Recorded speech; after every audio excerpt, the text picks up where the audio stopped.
हमारे इस चैनल मैथिली गंगा को लाल बटन दबाकर सब्सक्राइब करें व घंटी के निशान का बटन दबाएं ताकि सभी नए वीडियो आप तक तुरंत पहुंचे बिल्कुल मुफ्त।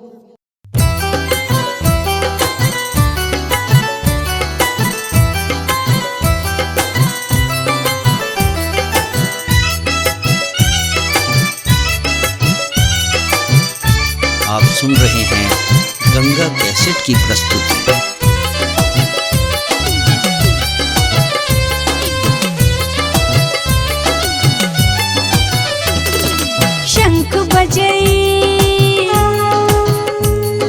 शंख बजै दीप जरै साज बजै गीत चलै मैया के सब मिल रिझाबू ने माँ भवानी के आरती उतारू ने दुर्गा मैया के आरती उतारू ने।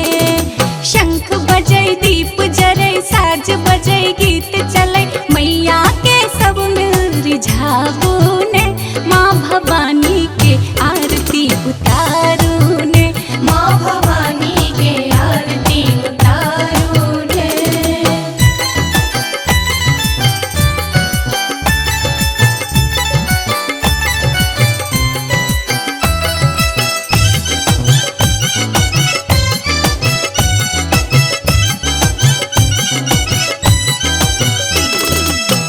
आदिशक्ति मालक निरंजन जग के पालन करै छी, जग के पालन करै छी।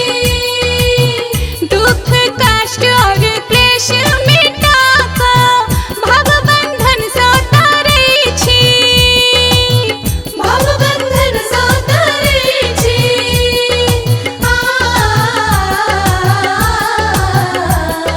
श्रद्धा विश्वास जगै भक्ति में लगन लगै मैया के चरण पखारू ने माँ भवानी के आरती उतारू ने दुर्गा मैया के आरती उतारू ने माँ भवानी के आरती उतारू ने।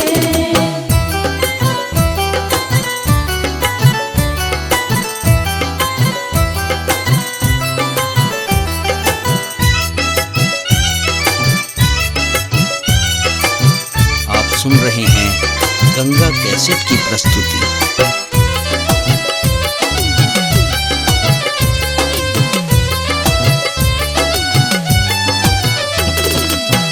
भवहारिणी जगदम्बे मैया आनंद के जननी छथि, आनंद के जननी छथि। स्वाहा साधा शची ब्रह्माणी राधा रुद्राणी छथि,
के आरती उतारू ने।